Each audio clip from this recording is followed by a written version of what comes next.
1000 દરની નોટો કે જે રદ કરી દીધી છે, ચલણમાંથી કાઢી નાખી છે, એ નોટો હજી પણ ક્યાંક ને ક્યાંક વડોદરા શહેરમાં ફરી રહી છે. આપની બાજ નજરમાં આવી નોટો આવી છે, શું છે આખો મામલો?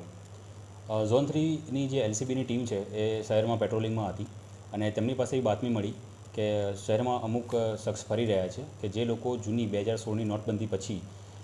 જે નવી જૂની નોટો બંધ કરવામાં આવી હતી તે 500 અને 1000ની નોટો મોટી માત્રામાં વેચી રહ્યા છે અને 10% 15%ના ભાવે એ લોકો માર્કેટમાં વેચી રહ્યા છે.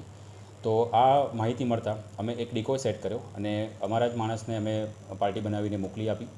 અને તે પકડ્યા ત્યારે ખબર પડી કે તેમની પાસેથી કુલ 5 માણસો હતા અને તેમની પાસે 25 લાખ અંદાજિત 24,98,500 રૂપિયા જૂની 500 અને 1000ની નોટો 2,798 નોટો રિકવર કરવામાં આવી છે. આ નોટોના બદલામાં તેમને 15% રૂપિયા એમને લેવા હતા કે 25 લાખના બદલામાં 3,75,000 રૂપિયા એમને મળે એવી આશા સાથે તેઓ બહાર માર્કેટમાં ફરતા હતા અને આપણા ધ્યાને આવતા એલસીબીએ તમામ 5 આરોપીને પકડ્યા છે, જેમનું નામ સામંત કરીને એક વ્યક્તિ છે, નાતાભાઈ ભરવાડ, મુકેશભાઈ ભરવાડ, અહેમદ મંસૂરી, વજેકણ ભરવાડ. આ આરોપીઓ સાથેથી કુલ 24,98,500નો મુદ્દામાલ જૂની 500 અને 1000ની નોટો કબજે કરી છે